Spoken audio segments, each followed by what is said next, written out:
Hello and welcome to the Jackcast, the Swansea City podcast. I am Guto and with me this evening is Steve Carroll. How are you, Steve? I'm good, thanks. How are you?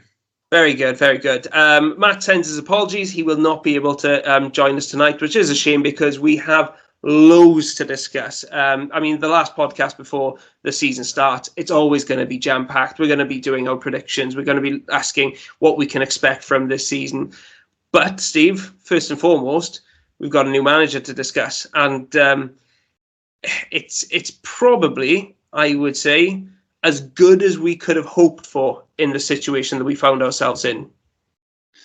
Yeah, I agree with that. Really, I mean, we're not the pull that maybe we've been in the past. There's obviously we've lost some of our better players now from last season. There's the parachute money has dried up and all that type of thing. So it's a bit of a rebuild job really now, isn't it, down here? But I think appointing somebody that believes strongly in the Swansea way, bringing that identity back, which I think was lost under the last manager, regardless of what anyone says about results or anything like that. I think that definitely is the right way to go. And as well, Russell Martin gave a lot of minutes to young players at MK Dons as well. So that's also something that we're going to have to do. So yeah, I'm really pleased with the appointment. I'm not sure about you. Yeah, I think the general reaction from Swansea fans is one of excitement, and I think it's understandable because he just feels like a Swansea City manager. He is very, very he's just glued to his principles when it comes to style of play. And I remember listening to a lot of people discuss the MK Dons last season and the fact that they did play this really entertaining and ambitious style of football. Didn't always get the results it probably deserved, which is something which would have been a very familiar story for Swansea fans back in the day. But when you look at the stats, MK Dons by far and away the best possession stat in League One last season was 60%. By far and away the best pass completion rate last season with 83%. To put that into perspective, the Swans had an average of about 50% possession last season, and our pass completion rate was 73%, which was the lowest it's been since the pre-Martinez era. So, this is a manager who plays the game in a very different way to what we have been used to over the last 2 years. And I think that's what a lot of fans did demand. The big question, of course, is, can that yield results then at Swansea? Because obviously it's been pointed out as well, the MK Dons finished 13th in League One last season, which isn't, it isn't headline news, I would say, Steve. I know he took over the club the previous season when they were in the bottom four, took them to safety in 2019-20, and then, last season, brought them a very respectable mid-table finish, but certainly, rarely looked like they were going to challenge for the top six. Does it concern you then that perhaps the results side of things is not as impressive as the possession stats and pass completion rates? I think that probably is fair. I suppose the real thing is, though, you've got to look a little bit deeper sometimes, and I think their wage bill was slashed by 1 to 2 million last year, for example. So, it can be difficult as well then to try and build something when you're trying to cut costs, and you look at it like that. There's still an improvement there, isn't it? I think what the major criticism of his team last year would probably have to be in both boxes, because you look at their XG, for example, and they should have been far higher. So that indicates maybe they're not taking as many chances as they should, and also probably gifting some poor goals. If you want to play out from the back, and there quite inevitably is a degree of teething pain, because when you do make mistakes, which you will when you want to play that way, obviously the chances are that you're going to let the opposition have a decent chance at goal, and then you can often get punished for it then. So I think that's probably where the criticism would come in. But my argument would always be that if you're going to play that way, then you will always improve.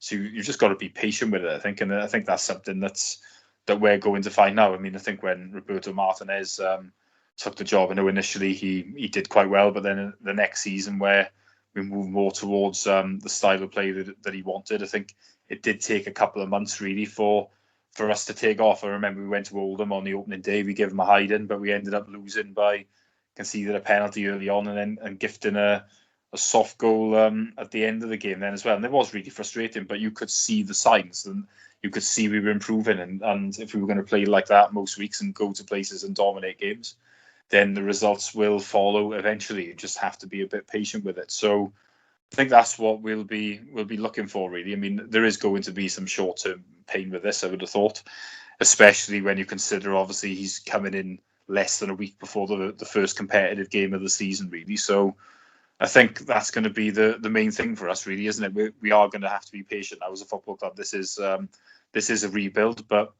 I think what his motto is trust the process, and I think that's what we're going to have to do, isn't it?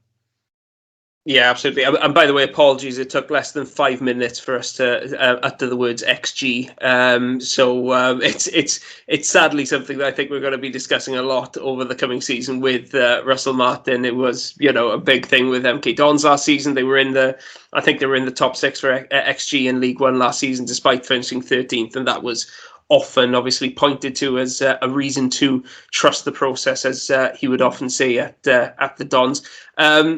I mean, you've said there, the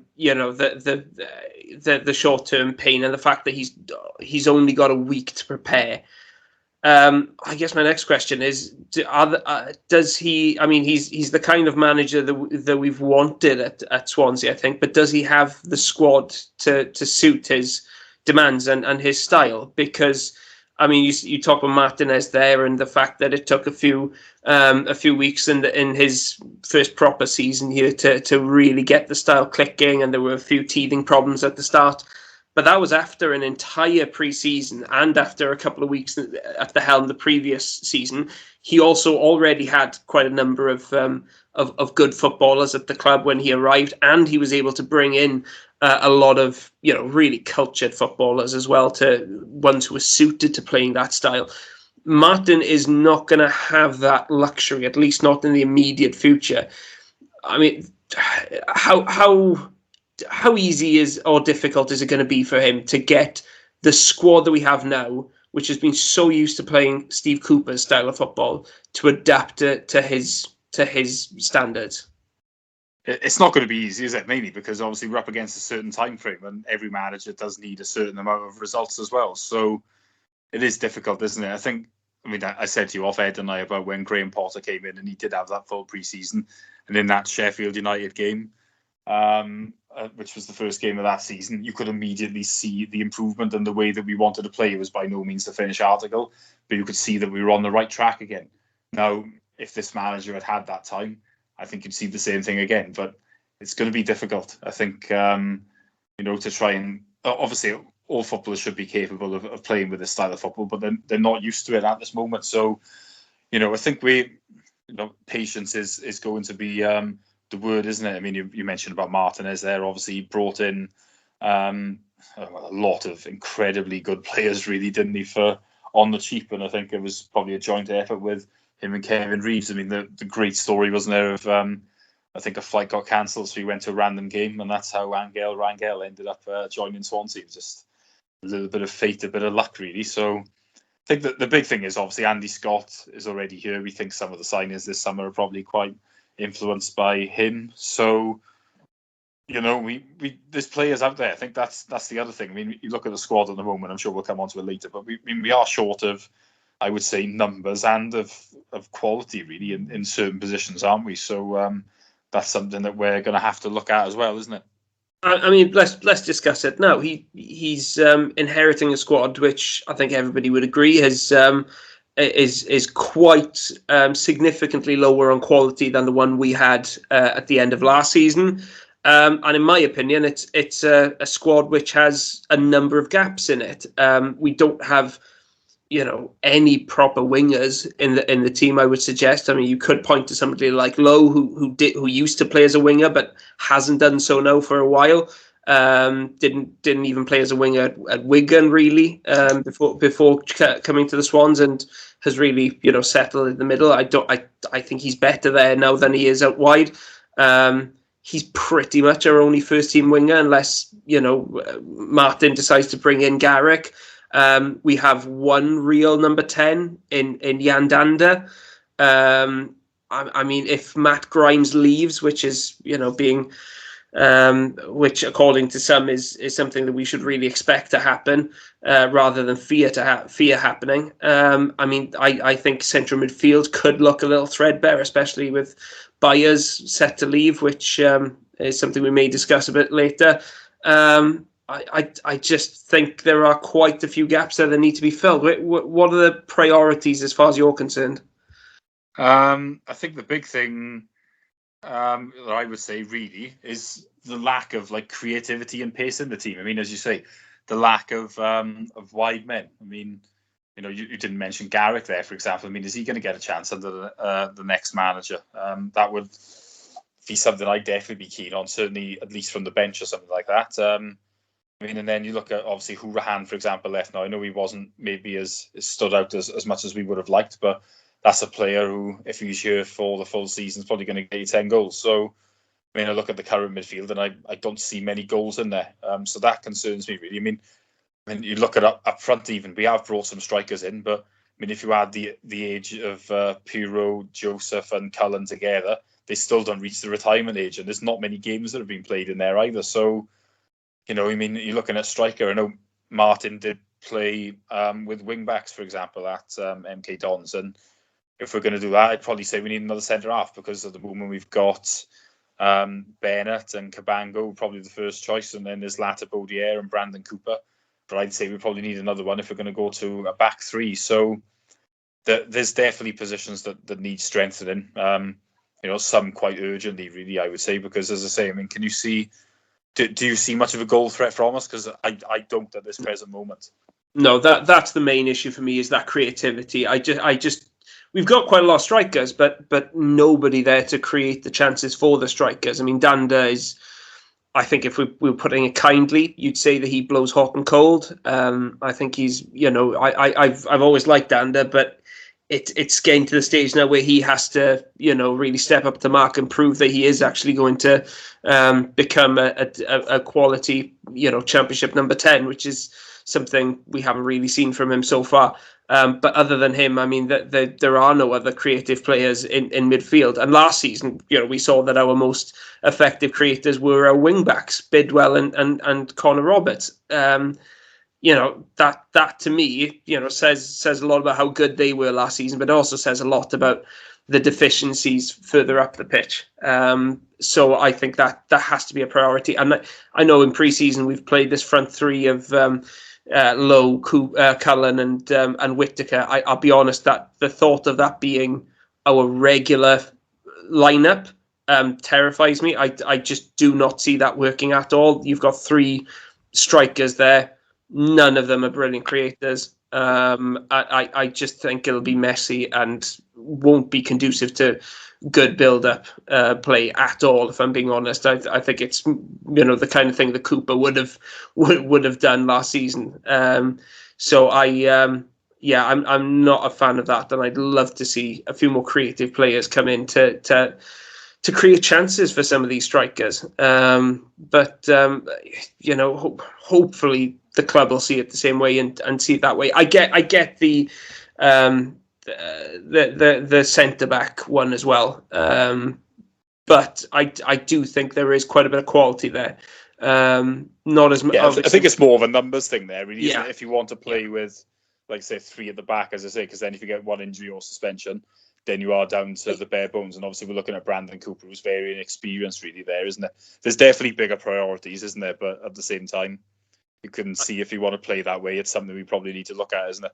I'd have said if Connor Roberts wasn't missing for the first few months of the season with injury, I'd say fine, you can leave that because Norton deputises as a centre back if you need to, but he's going to be playing as a right back. You'd imagine now for the start of the season at least. So that just leaves you another man short at the back. Bottom line, we've got shortages. We've got problems. The fact that Liam Walsh went off injured against Southampton in the last pre-season match, I think probably unfortunately gives us some kind of warning of things to come with him. He's looked a very good player since he arrived. He's looked a very good player elsewhere during his career, but injuries have been his problem, and you do have to wonder how often we are actually going to be able to see him on the pitch.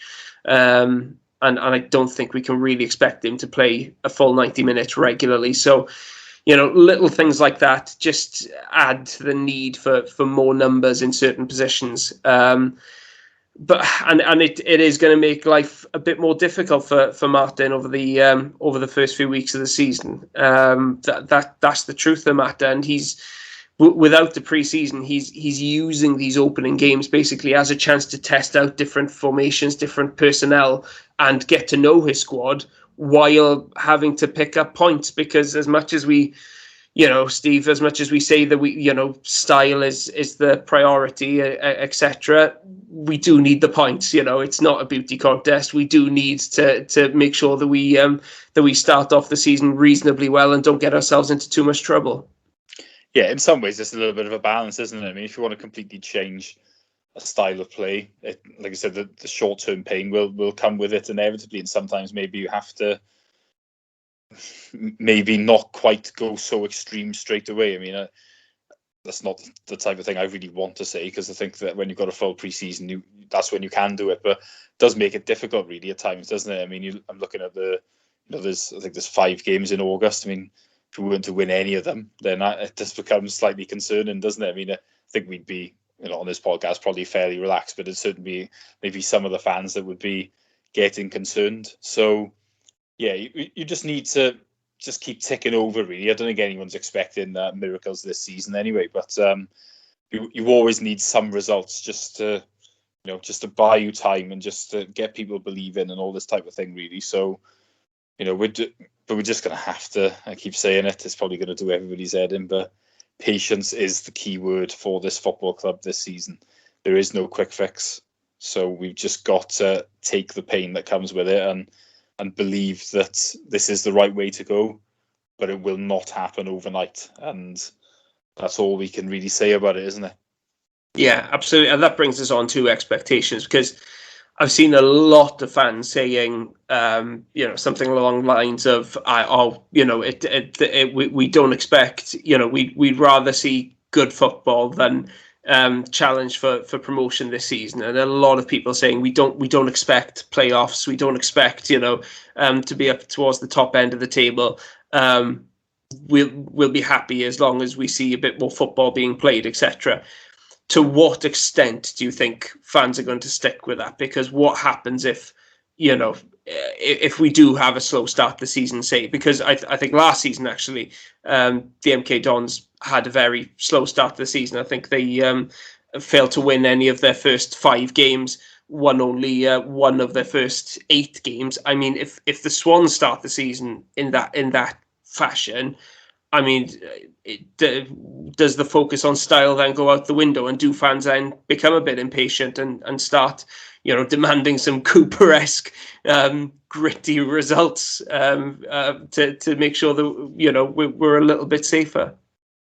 It's a good question, really, isn't it? I mean, it depends. I think there's probably more of a fan base than not that are sort of desperate for this style of play to come back. I mean, you always get some that maybe want results, and that's the beauty of football, really, isn't it? The contrasting opinions of people. But I do think down here that there might be a degree of bit more patience because of what people want. But at the same time, at Swansea, it is quite a demanding fan base, I would say. So, if people are not happy, you tend to get told pretty quickly. And I think the last manager sort of got away with the fact that there wasn't a crowd there. He'd have been told in no uncertain terms, I think, that what people thought at times. But it's a difficult one to answer, really, isn't it? And unless that happens. I mean, we were, in the other seasons where maybe we weren't sure how we were going to do, we managed to get some wins early doors, and then that just immediately takes the pressure off, doesn't it? So it would be great to think if we can get a win in those first couple of games, just to, for that reason, really. But it's going to be an interesting one. I mean, obviously we've got 13,000 season ticket holders, so the place is going to be pretty full, isn't it? Most weeks, probably more so than in any of the other seasons where we've been relegated. So it's going to be interesting to see what what the priority is going to be really from various fans. I think from my point of view, it's definitely more thinking long term and wanting the style of play back, which I think is similar for you, really, isn't it? But not everyone's going to feel like that, are they? Yeah, that's the thing. That's my attitude. I just wonder how many other people genuinely hold that attitude, and to what extent that patience is going to last. And you said that we're a demanding fan base. I don't think anything sums up how spoilt a fan base we are more than the number of people I've said, "Oh, I'd take a Potter style season this year." And I'm like, yeah, of course, we'd all take a Potter type season. We finished 10th in the league with 65 points and watched some of the most entertaining football I've ever seen down the Liberty. Of course, we'd take that. Realistically, you're setting the bar quite high there. Because this isn't a squad that's really, set up to play that football, I would argue. With the players that we've lost, I'm wondering where the goals come from to get 65 points. I think the bar needs to be set a little bit lower. People talk about that Potter season as if it was really mediocre results-wise. We won 2 fewer games that season than Villa did, and they went up. That was not a bad season results-wise. And if you think it was, then you need to really reassess your focus and get your expectations in order, in my opinion. Because I think to get anything similar to a Potter season this time around would be an absolutely incredible achievement by Russell Martin. I think realistically, we have to be prepared for a season where we are significantly further down the league table. Bottom half is, if I'm being honest, where I'm realistically thinking we will probably be for most of the season. And if people expect, we've got Russell Martin in, fantastic, this will flick a switch and we'll see some fantastic flowing attacking football. I don't think it's going to be that easy with this squad. I think we have to have an understanding that it's not going to be a click your fingers job. And people, have named people like Martinez and Rodgers and Potter over the last few days. These were all fantastic managers. And I think it's actually slightly unfair, possibly, on Martin to make those kind of comparisons before he's even started. Perhaps they were similar in terms of philosophy, but you really are comparing him there with fantastic managers who achieved, quite a lot at this club. Albeit in some of those cases in a short tenures. I think to make comparisons from the off with the Potter season, even though they're very well intentioned, and the point is, we're not prioritizing results, etc. I think actually we shouldn't be discussing previous managers when comparing to Russell Martin, because he's actually inheriting a much more difficult situation than I think any of those were, and each of them had complicated situations to deal with. But I think when you look at the problems that Martin's having to inherit, the lack of preparation time as well, going into his first season at the Liberty, I think comparisons with previous popular managers are probably inadvertently just setting expectations a bit too high. I don't know how you feel about that, but I just it sits a little bit uneasily with me and kind of sets him up for a fall, in my opinion.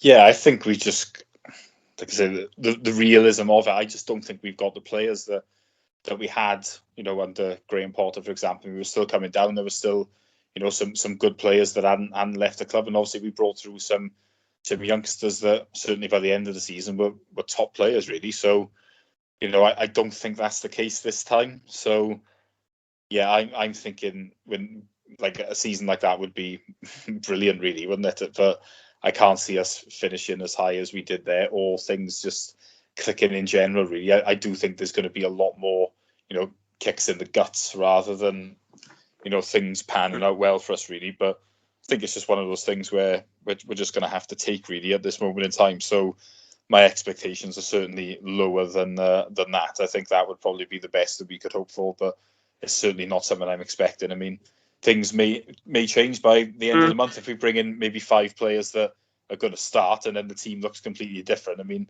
we could be talking about something different then. But I think as things stand, we've got a manager that needs time to be able to get his message across, and we're looking at I would say, the weakest Swansea side since the League One days. I think the Martinez team that won League One would beat this lot quite convincingly. So, it's a long time since I would say we've been this weak. So we really have just got to be patient with it. Yeah, absolutely. Couldn't agree more. I mean, who knows? We could have a really fantastic start to the season as Cooper did when he took over, and that kind of changed expectations with him overnight. But I just think with the lack of preparation time, and like you said, the problems with the squad, I think we need to set the bar quite low to start the season. And I'm genuinely fascinated, as excited as I am by Martin and his philosophy and his values, and what he's achieved already in his young career. I'm also fascinated at the same time to see how our fans react and whether they actually practice what they preach, if things don't go off to a great start with him, and if it takes quite a long time to implement positive steps. It's going to be interesting. But I mean, Russell Martin, I think he's got a lot of the fans on side already. He is a very popular choice to take over from Steve Cooper, and we're all just hoping that he can settle in at Swansea and have a great time here and bring us success and enjoyment. So good luck, Russell. Before we go on to discuss the upcoming season, there's just one bit of transfer news that we need to discuss very quickly, and that is the fact that George Byers looks to be leaving, Steve. He's been here for quite a number of years, joined as a youngster from Watford, took his time to break into the first team, but did it under Potter, but never had the same kind of consistency and never looked quite as impressive under Cooper. Went out on loan to Portsmouth, of course, and now seems to be on his way to Sheffield Wednesday. Are you surprised that he's leaving, and are you disappointed that he's leaving? It's a bit of a weird one, really, because obviously he was injured last season and then went out on loan because I suppose we were doing well, weren't we? And then when you're doing well and you've been injured, it can quite often be difficult to get in the team. But I think from my point of view, I mean, we're quite short of players at the moment. So, I don't really think we should be getting rid of him. Certainly, well, it's because it sounds like he'd be going on a free. I mean, and I do think with Byers that there is a player in there. I think, if I'm honest, he was far better under Graham Potter than he was under Steve Cooper, which isn't, it's not the only player that I'd probably say that about. So, yeah, I think Byers, maybe I would have been up for him staying, and he may not have got in the team or anything, but I mean, you were talking earlier, really, when we were about midfielders, and that seems to be a weak area of the team, and we're low on numbers. So I think Byers would have had a genuine chance of starting at the weekend, to be honest with you. But yeah, if he's going, I think, I think it is a little bit of a shame at this stage. But we've got to be bringing players in, really, haven't we? I think that's the way to look at it. But I think I would have kept him ideally. Yeah, I think it would have been worth keeping him just for a little while, just to see, first couple of weeks, what he's got to offer on the training ground, and possibly, in games such as the League Cup match next week against Reading, see, how he fits into the new way of doing things, because we've seen in the past that he is capable of doing well in a team that plays good football. And I probably suggest that going to Portsmouth, what didn't perhaps suit his strength as much as, say, had he gone to a team that played a bit more football. So, I think if he goes to Sheffield Wednesday, he's going to be under a good manager there in Darren Moore, who does enjoy playing. There's Paul Cook now, isn't there? Is he the Sheffield Wednesday manager? No, Paul Cook's, who is it? Ipswich, isn't it? Yeah, who is the Sheffield Wednesday manager? It's Darren Moore, isn't it? It is Darren Moore. Yeah, I was getting confused with all these bloody managerial changes. It is mad, isn't it? It's tough to keep up. But I really hope it works out for him, because I think he's a decent footballer, and I think he's definitely got what it takes to be a decent Championship midfielder. So he leaves with our best wishes, and hopefully he'll do well in the rest of his career. So we know that Byers isn't going to be going up to Ewood Park on the weekend, but the Swans are, and they're taking an away following with them, Steve. I mean, this is going to be a blast from the past now. There's actually going to be a away end there. Yes, and I will be in it, and I cannot wait. Are you going or not?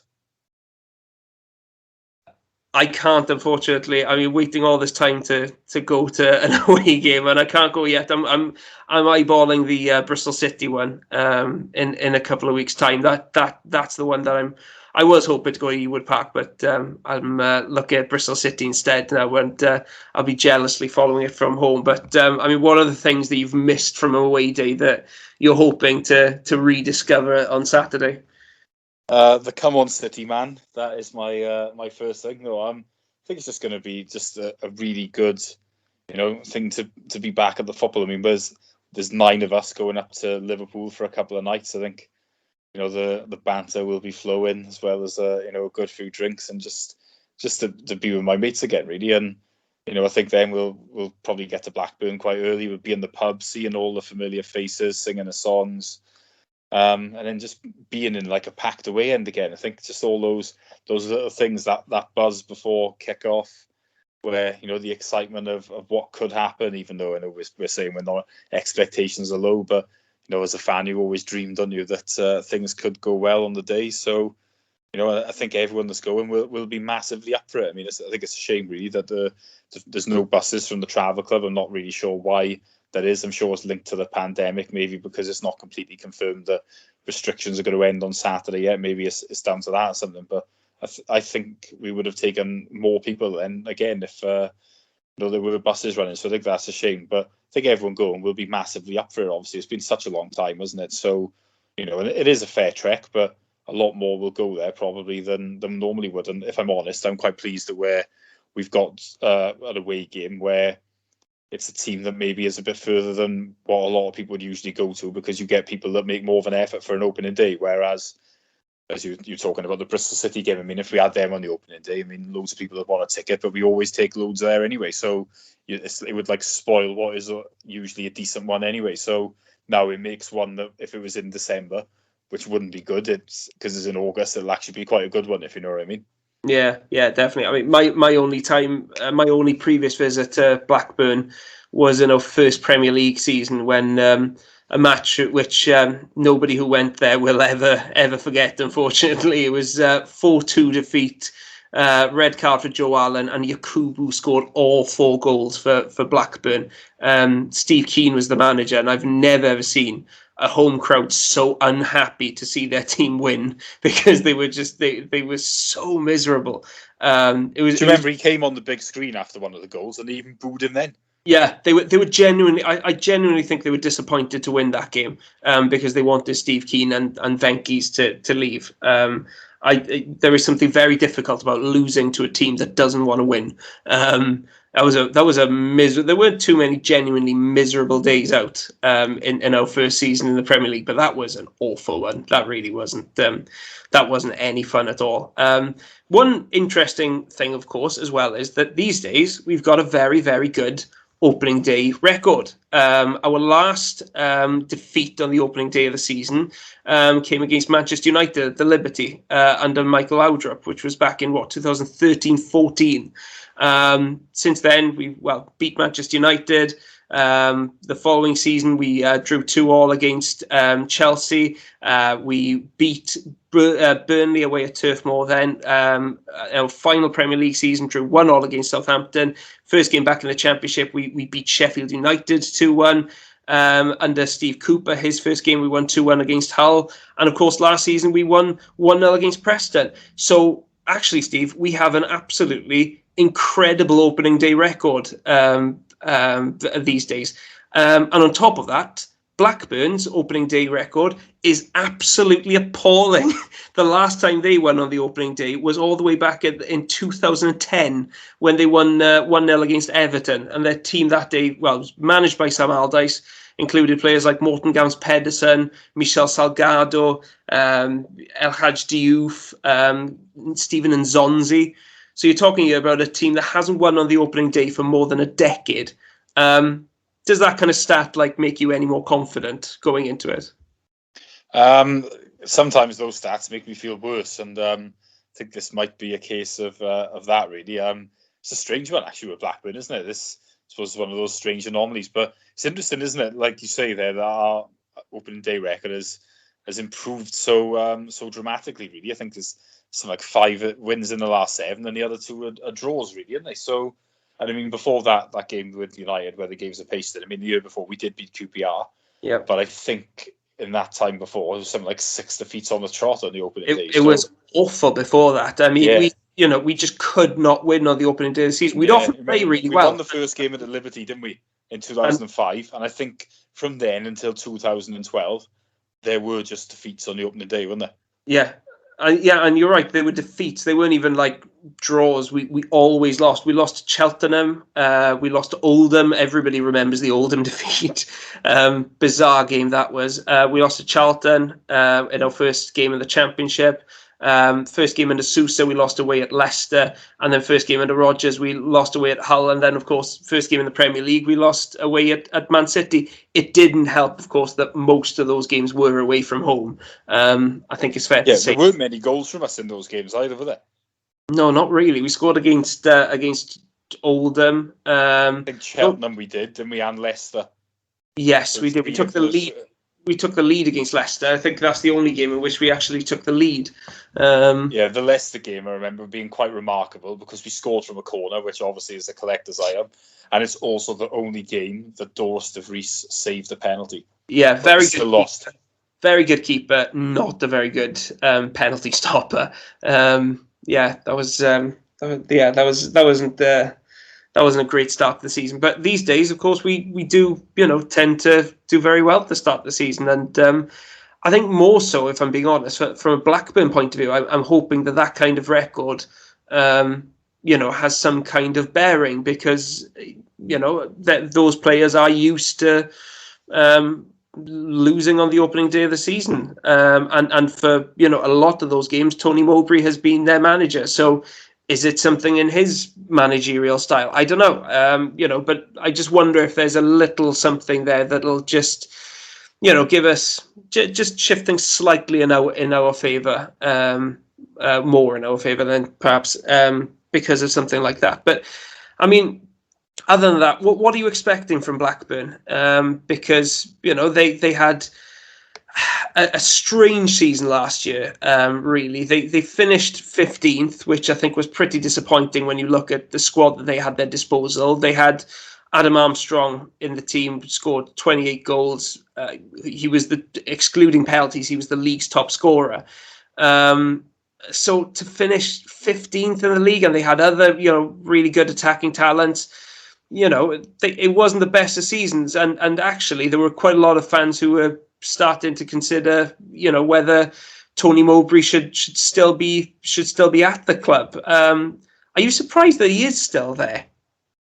I mean, these days, don't you quite often see managers change if they think it's gone stale, and maybe that is the case. But I suppose we're in these COVID times at the moment, aren't we? So, maybe money's a bit tighter, and they've decided that they don't want to make a change at this stage. I mean, I think you have got a point really with Blackburn. I mean, they've got Adam Armstrong in there, who is a prolific goal scorer, and there's the likes of Bradley Dack, and always had a couple of injury issues, but they have got some good players. They had Harvey Elliott, I think, last season, didn't they, as well, from Liverpool on loan, and he's got the makings of a good player. He's very dangerous at this level, so I think they probably will be frustrated. I mean, if you look at Mowbray's teams in general, they are usually quite easy on the eye, aren't they? Quite attacking, and maybe they leave themselves a little bit too open then defensively. But, I think they probably should be a bit disappointed. And, but at the same time, they're a side that, on their day can beat anybody, which is typical of this division, really, isn't it? So I'm definitely not expecting an easy game on Saturday.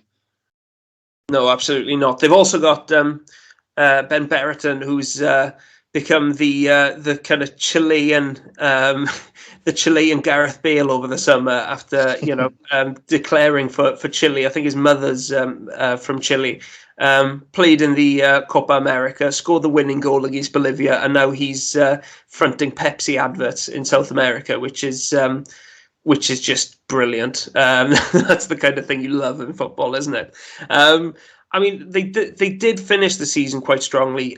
Blackburn won 3 of the last 5 games. That after a pretty disappointing second half of the season on the whole. But you said there that things may have gone a little bit stale at the club under Mowbray. And they haven't made any signings this summer, which is strange, even in this climate where there's not much money floating around. They haven't so much as brought in a loan player. Are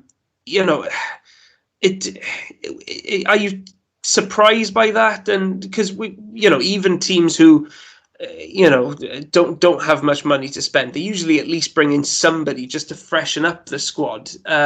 It's very unusual to see a team just go in with pretty much the same squad as the previous season.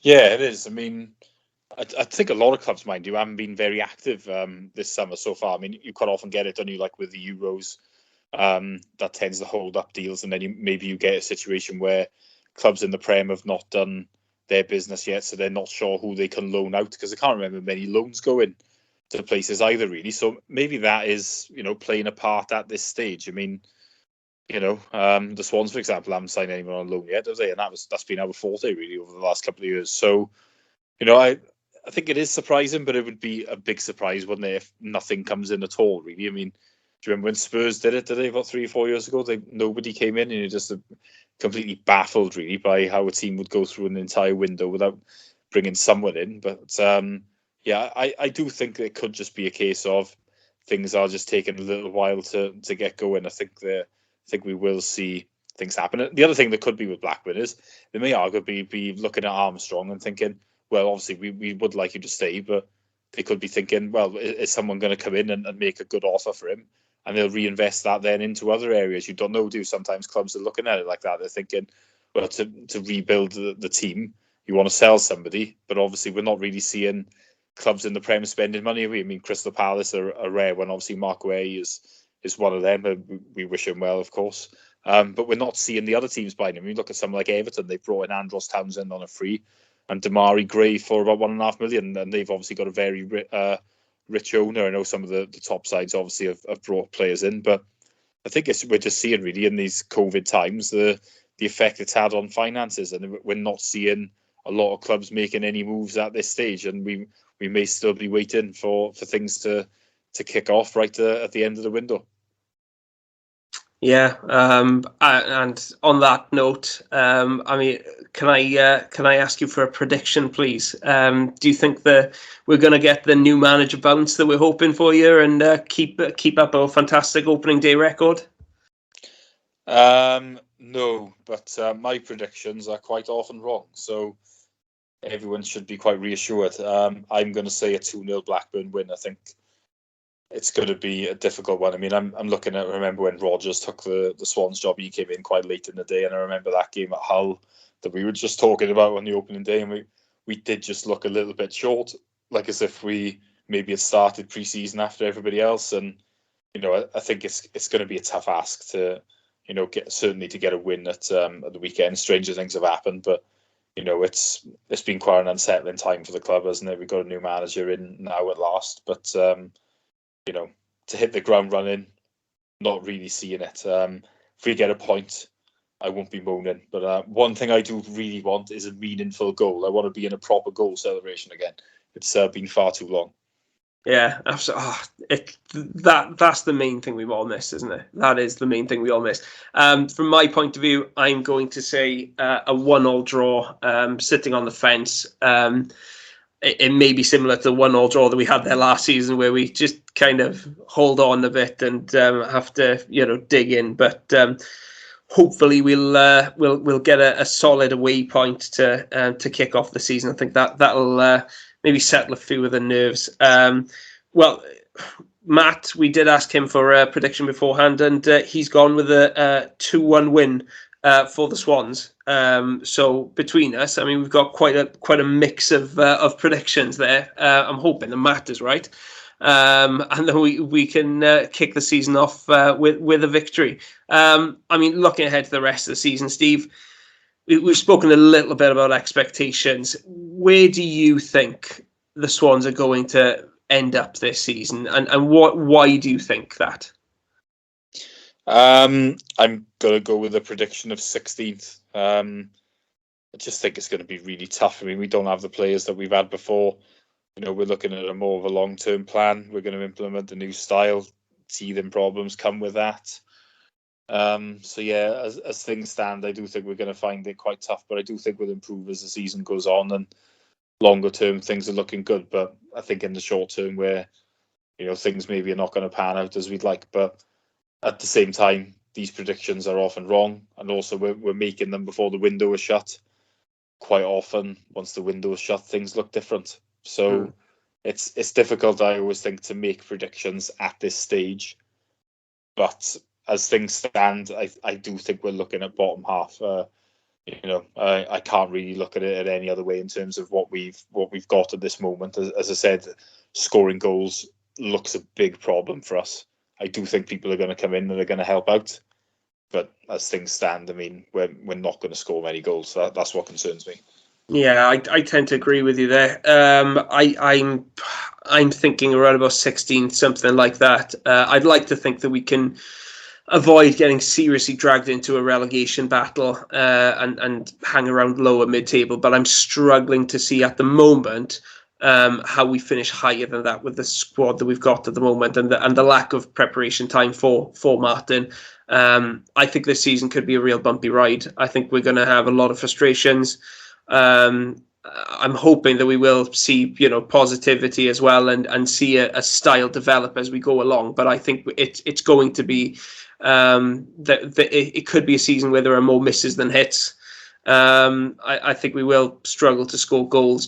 I just don't see the creativity in the team. I mean, the one caveat here is if we do make a couple of exciting loan signings before the end of the window, I may, feel that we, are capable of finishing much higher than that.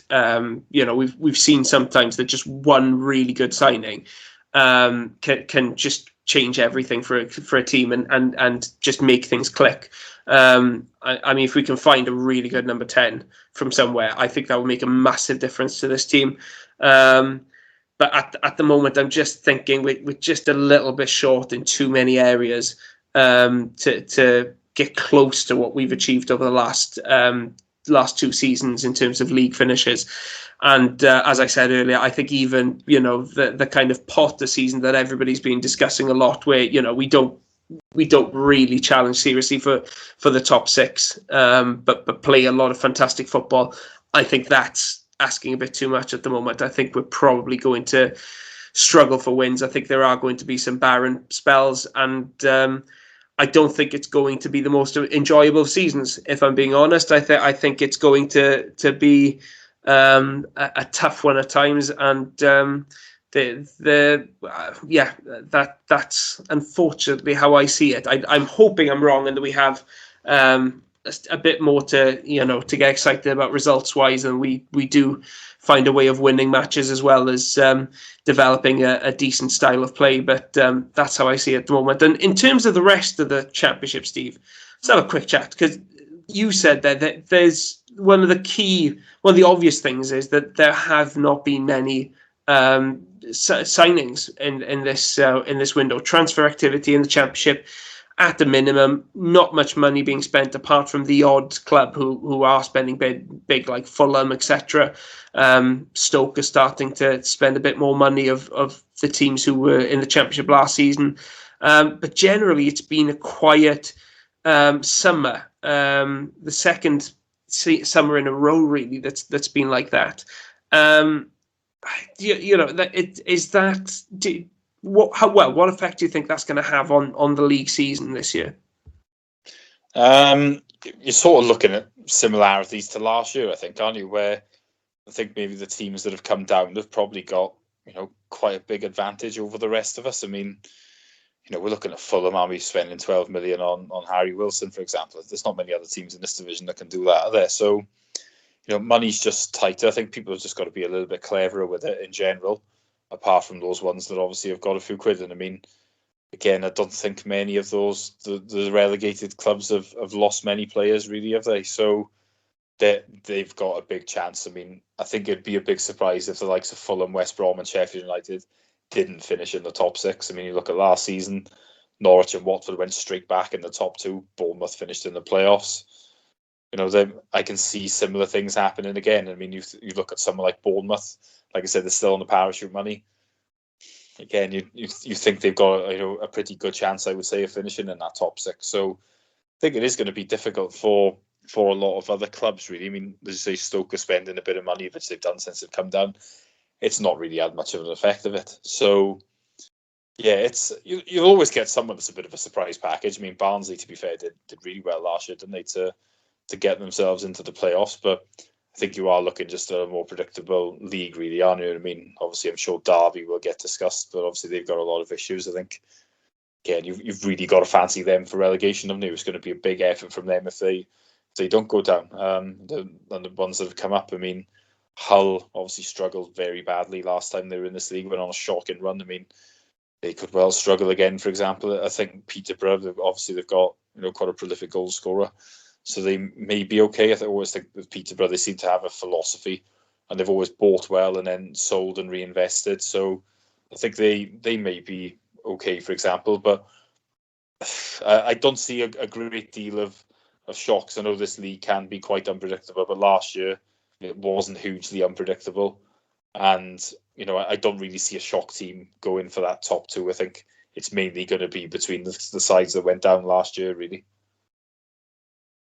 Yeah, I think they're going to be quite strong. I'm particularly looking at Sheffield United and Fulham. I mean, Sheffield United, you look at some of the players they've got, they're players who've done very, very well in the Championship. A lot of them very, very young. And they've got Slaviša Jokanovic as manager, who, is basically a cheat code in the Championship, isn't he? Fulham too, spending that kind of money. They've got a decent squad as well. I'm not sure what to think about West Brom coming down. I don't think they had the best of squads going up to the Premier League. And they've got Valerian Ismail there now, who obviously did a brilliant job at Barnsley. I'm just intrigued to see what kind of football he plays at West Brom. If he tries to play the Barnsley style of play, I'm not sure it'll really suit that West Brom squad fully, if I'm being honest. And I'm not sure if that's a signing which propels West Brom into the top two spots. Although, I'd expect them to be in the top six, along with the likes of perhaps Bournemouth, maybe Stoke. They've spent a bit of money, and I like Michael O'Neill as a manager. Borough have bought well. Maybe an outsider like QPR. But like you said, it's the top three that you're looking at who are, standout candidates. And look at the bottom end of the table. Unfortunately, the bookies don't take money on Derby to be relegated, because if they did, I think if I'm being honest, it would be easy money. They are looking in an absolute mess, and unless things get sorted out there quickly, they're bound to get relegated. Surely, an absolute train wreck of a club at the moment. The other two, do you know what? I've just realised the three that I've picked to go down, none of them are the promoted teams. I don't expect any of the promoted teams to, have sensational seasons, but I kind of see opportunities for all three of them to stay up. So along with Derby, I've gone for Bristol City, who didn't have a good season last year. They've got Nigel Pearson at the helm, who is just about the most unpredictable manager that you can have there, and I'm not sure if he's the ideal man really for Bristol City in their current state. You're a brave man predicting that, though. If he gets wind of that, God help. Yeah, he's only across the Bristol Channel. He can run you very quickly to get hold of me. I'm not a big fan of Nigel Pearson. I've said it before. He is going to murder me in my sleep after saying that. But they've lost some players too over the summer. I just think they look like a team that could struggle this season. I don't see many characters in that squad who are going to thrive under Pearson's style of man management. I think they're at serious risk of going down. And the other one I've gone for is Preston, just because they've appointed their caretaker as manager. That tends not to end well, and their squad isn't the strongest. I think it's a bit of a stretch, if I'm being honest, for Preston to go down, but they're a bit of an outside shot, and I just think there are so many clubs who could go down this season. It really just could go either way for so many sides this season. It's difficult to say. I think it's an unpredictable season at the bottom end of the table, and I actually think it's a less predictable season at the top end than it was last year. I think we all said a year ago when the likes of Watford and Norwich and Bournemouth were dropping down that they were all likely to be right in the mix to go up, and it was difficult to see which teams who were already in the Championship could really compete against them, other than possibly Brentford, and that's how it turned out. Really, those three, well, two of those three teams anyway, really just went up pretty easily in the end, just based on individual quality. In the case of Watford, for the most part, I think the likes of Sheffield United, Fulham, and West Brom are going to have a little bit more of a tough time, I think, this time around. I don't think they've got the same quality coming down from the Premier League as the three who came down the previous season. But there we go. I mean, Steve, well, we discussed it earlier. It's going to be, I think, a tougher season for the Swans. I think that's the feeling, isn't it? But at the same time, you start the season, any season, I think there is just this sense of excitement and hope, and that theory that actually you don't know what's going to happen, do you? I think that's the beauty of football, really, isn't it? I mean, we're all here giving these predictions, but we could look like absolute idiots. You really don't know. I mean, I buy the 4-4-2 prediction magazine every year, and there's always tons of mistakes on it. But that's the beauty of football. I mean, we don't want it to be predictable. I mean, I think the big thing for this season will be, I think, by the way, Steve, before you go any further, I actually contributed to the 4-4-2 predictions this season. Please do not have a go with me. These were written weeks ago, and I've done it for them before, and they ask you at the end of June, don't they? Yeah, they were I mean, basically, I said Matt Grimes was going to be a key player for us or something like that. Steve Cooper. The fact I was writing it thinking that Steve Cooper was going to stay, etc. It's there were a couple of predictions there that look pretty stupid now. If it makes you feel any better, the year that we had Clement going into his first full season in charge, when I wrote them, we had just signed Tammy Abraham, Llorente was still here, Sigurdsson was still here, and I think I predicted something like 12th. Obviously, things changed pretty dramatically, and after those two had gone, I was then definitely thinking, we're going to be in the relegation scrap again. It's very hard, isn't it? But I will have to plug this as well, because I'm actually interviewed in 4-4-2 this month. So, yeah, have a look. It's all just stuff like best and worst memories of the Swans, best and worst players, haircuts, away days, etc. So, yeah, it should be worth the read, I think. There we go. Buy 4-4-2, but skip the Swans predictions in that section of the magazine. Just read Steve's interview. You're safer that way. Thank you very much for joining us. It's been great to have the buzz of a new manager to discuss, and obviously looking forward to the start of a new season. We'll hopefully be recording another podcast next week, looking back at the Blackburn game, looking ahead to the first proper game back at the Liberty with a decent sized crowd against Sheffield United. So hopefully you'll be able to join us then, and hopefully, I say this every single time, hopefully we'll have a Swans win to discuss. But until then, thank you very much for listening.